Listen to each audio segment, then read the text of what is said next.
The Amplified Bible, Proverbs chapter 31. The words of Lemuel, king of Massa, which his mother taught him. What, my son? What, son of my womb?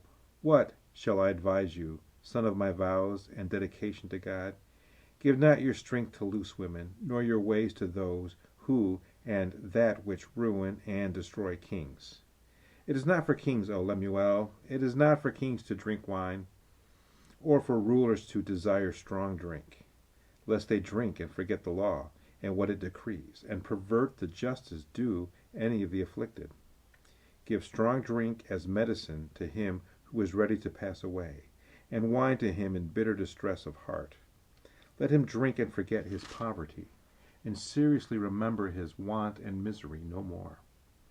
Open your mouth for the dumb, those unable to speak for themselves, for the rights of all who are left desolate and defenseless. Open your mouth, judge righteously, and administer justice for the poor and needy. A capable, intelligent, and virtuous woman, who is he who can find her? She is far more precious than jewels, and her value is far more above rubies or pearls. The heart of her husband trusts in her confidently, and relies on and believes in her securely, so that he has no lack of honest gain or need of dishonest spoil. She comforts, encourages, and does him only good as long as there is life within her. She seeks out woolen flax and works with willing hands to develop it. She is like the merchant ships loaded with foodstuffs, and brings her household's food from a far country. She rises while it is yet night and gets spiritual food for her household, and assigns her maids their tasks. She considers a new field before she buys or accepts it, expanding prudently and not courting neglect of her present duties by assuming other duties. With her savings of time and strength, she plants fruitful vines in her vineyard. She girds herself with strength, spiritual, mental, and physical fitness for her God-given task, and makes her arms strong and firm.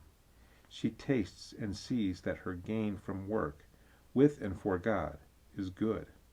Her lamp goes not out, but it burns on continually through the night of trouble, privation, or sorrow, warning away fear, doubt, and distrust. She lays her hands on the spindle, and her hands hold the distaff. She opens her hand to the poor. Yes, she reaches out her filled hands to the needy, whether in body, mind, or spirit. She fears not the snow for her family, for all her household are doubly clothed in scarlet. She makes for herself coverlets, cushions, and rugs of tapestry. Her clothing is of linen, pure and fine, and of purple, such as that of which the clothing of the priests and the hallowed clothes of the temple were made. Her husband is known in the city's gates, where he sits among the elders of the land. She makes fine linen garments, and leads others to buy them. She delivers to the merchants girdles or sashes that free one up for service. Strength and dignity are her clothing, and her position is strong and secure. She rejoices over the future, the latter day or time to come, knowing that she and her family are in readiness for it.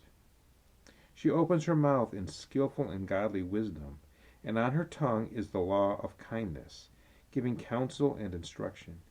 She looks well to how things go in her household, and the bread of idleness, gossip, discontent, and self-pity she will not eat. Her children rise up and call her blessed, happy, fortunate, and to be envied, and her husband boasts of and praises her, saying, "Many daughters have done virtuously, nobly, and well, with a strength of character that is steadfast in goodness. But you excel them all. Charm and grace are deceptive, and beauty is vain because it is not lasting. But a woman who reverently and worshipfully fears the Lord, she shall be praised. Give her of the fruit of her hands, and let her own work praise her in the gates of the city."